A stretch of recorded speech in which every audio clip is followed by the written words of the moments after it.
Magawa tayo ng breakfast saka yung pang detox. Hi guys! Welcome! May medyo akong celery. Ang mahal. 25 pesos isang kamay. And then dalawa. 30. 15 ang isa. Ito kasi mas maganda, mas sarap sa detox or sa mga i-blend. Ito mura. 14 lang to. Basang ko muna. Bumili din ako ng pampante. Dudurong brand. Halo sa cereal. Ulas. Natin yung blender. Blend lang natin ito. Nabalatan ko dito.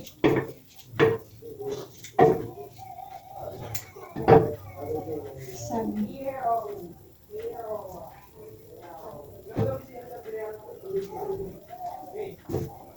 Then celery. Kabalatan ko lang celery. Medyo maano kasi itong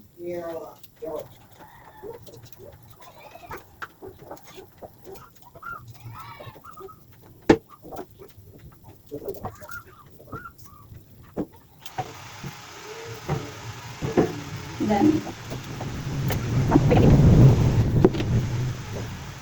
tapos ito dito itatapon, lalagay ko sa may inumin ko. Lagyan ko pa ng gabi. Konti lang.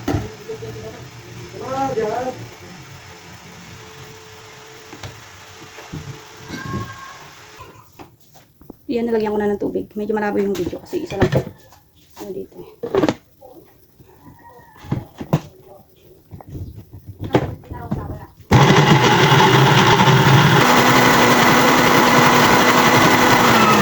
Anong bibilin mo? Sige, patapos na ako. Ha? So, ito na yun. Na-blend ko na. Gulay. Ayun, sarap. may naan. Sakto lang sa ano. Sarap. Di pa ako nakain. Ito muna. Pero uminom na ako ng mainit na tubig. Sarap. Sarap siya.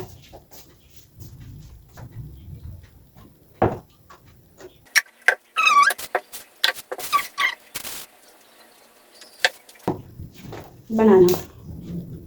Maganda to saan? Naglo-low carb. 2 banana. Yung hinog-hinog na. Pinili ko talaga tong banana na to na medyo maniba pa. Or may kunting grain para tumagal sa akin. Or pwedeng lagain. Pang merienda. Ilaga. Doon gagawin natin dito. Ay, itutukan yun.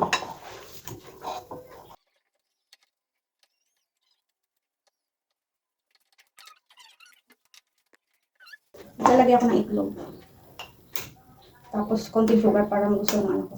Hindi kasi nakain na walang tamis. Ako naman, mas gusto ko. Tama lang yung tamis. And then,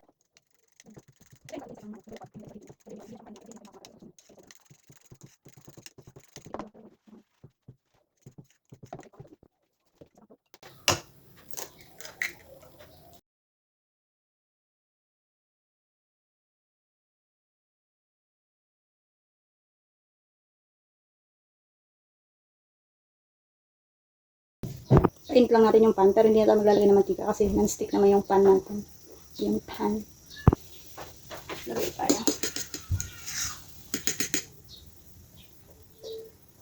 Isang ano na lang. Baksakan.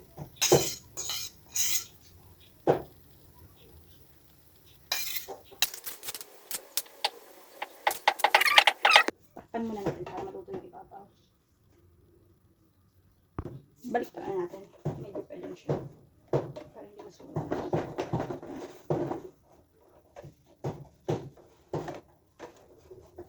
Pancake. Diba?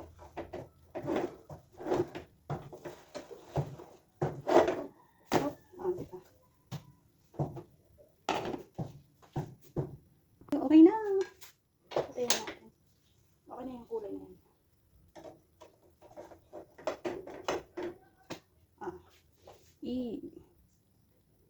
So, ito yung breakfast natin. And then, ito.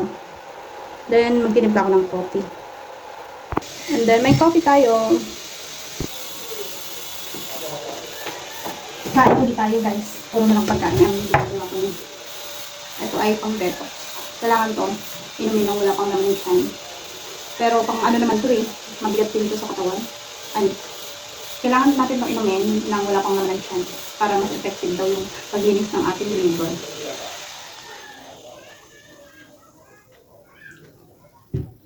Sorry, may maingay. May gagawa sa kapitbahay. Hindi pala yung carrots sa bupa.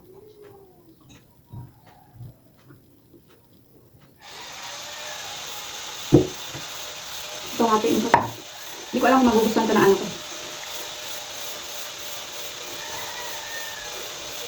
Hati kami.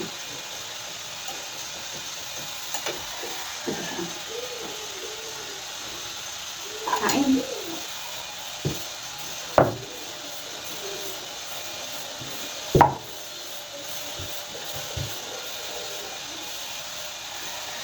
Hot naman.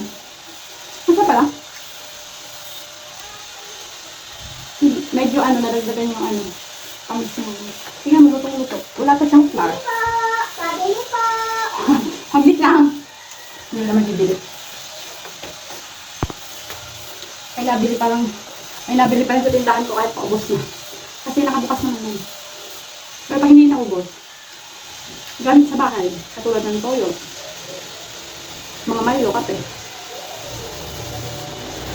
Pwedeng dalhin ng asawa ko sa company. Pero kung konti na yan, sobrang konti na yan. Magic sarap doon eh. Sinigang, ang luto nila dito. Sarap pa. Mabigit yung sa tiyan kasi saba.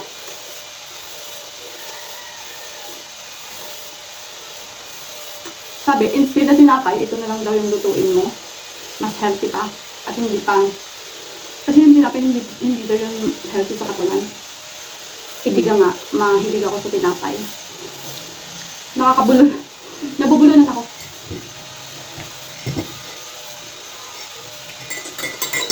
Dapat mamaya na, pero ito muna. Nabubulunan ako. Ang nalito yun.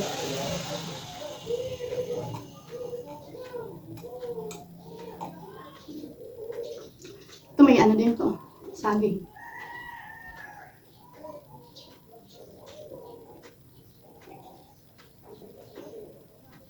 Isang baso sa isang araw, pwede na yan. Tapos kinabukasan na naman yung iba. Alam niyo ba bakit ako nagde-detox? Mataas yung fatty liver ko nung nakaraan, nung nag-medical ako. Dalawang klase pala yan. Fatty liver na galing sa ano, cause ng ano, pag-iinom sa alak or mahilig sa mga carbs, mahilig sa tinapay, mahilig sa mga puto, mga pansit, mga ganun. Doon ko nakuha yun. Kasi mahilig ako sa tinapay kahit saglit. Kahit maghapon ako, tinapay lang kakainin o sold ako doon. Ilang taong kong ginawa yun sa Singapore. And then, kaya ako high blood. Yun ang cause, mataas ang cholesterol. Isang ano lang naman, yung, di ba ang reference ng cholesterol ay nasa, hindi ko natanda. Basta ang reference niya ay, tumaas lang ako ng isang ano doon, buntos. Mataas ang cholesterol, malapit na din yung ano ko, yung bato sa kidney. And then, ito nga, yung fatty liver mataas sobra. Ang reference kasi ng fatty liver ay nasa 57. So, ang tinaas ng fatty liver ko ay 122 na. Kaya, pinagamot ako ng doktor, pero hindi ko ininom yung gamot ko ng 1 week na sobra. I mean, pinainom ako ng doktor ng gamot ng for 2 weeks, pero ang ininom ko ay 1 week lang. Kasi, namamahalan ako sa gamot at hindi pa ako sanay uminom ng gamot. So, ang ginawa ko, nag-search ako sa YouTube kung paano mag-remedy or paano tanggalin yung pinaka-fatty liver nang hindi ako uminom ng mga gamot. So, may nakita ako, ito nga yung pag-detox. Ito, yung mga gulay-gulay. Kakain ako ng mga gulay. Huwag ako puro carbs, tapos nag-diet ako. Ang kinakain ko nun ay isang rice na lang. Isang rice? Isang butil ba yun? I mean, 2 kutsara na rice. Then, puro ulam na lang ako. Meat, isda, ganun. Pero hindi naman masyado sa meat. Kasi mas gulay talaga. Yung mga green leafy na gulay, yun ang kailangan ng may fatty liver. And then itong detox na. Iwasan din ang kanin. So yun. Alam niyo ba, pagbalik ko sa clinic ay naging normal yung aking fatty liver. From 122, bumaba siya ng 33. Hindi ka nga ang reference ay 57 lang. Mas bumaba pa ako dun sa reference ko. O, parang na-cure na ako dun. Tapos ngayon, pakiramdam ko na high blood na naman ako. Kaya ako bumili ng mga gulay-gulay na naman. Pan-detox. Ala, nabubulunan talaga ako sa pancake na to. Kasi nga may isa pa. So yun lang. Share ko lang. Ma-share ko lang. Okay. Di ba hindi naman to may high blood? O kundi nga ko yung sugar. Hindi naman nakakasama yung kape. Kasi parang hinahanap-hanap ng katawan ko. Addict din ako dati dito eh. Kahit tinapay at kape lang maghapon, okay na ako. Pero ngayon hindi na pwedeng ganun. Bibihira na nga ako magkape. Siguro nakakatatlong araw pa lang kape ngayon. Iniiwasan ko din minsan ng kape. So yun lang. Kain tayo.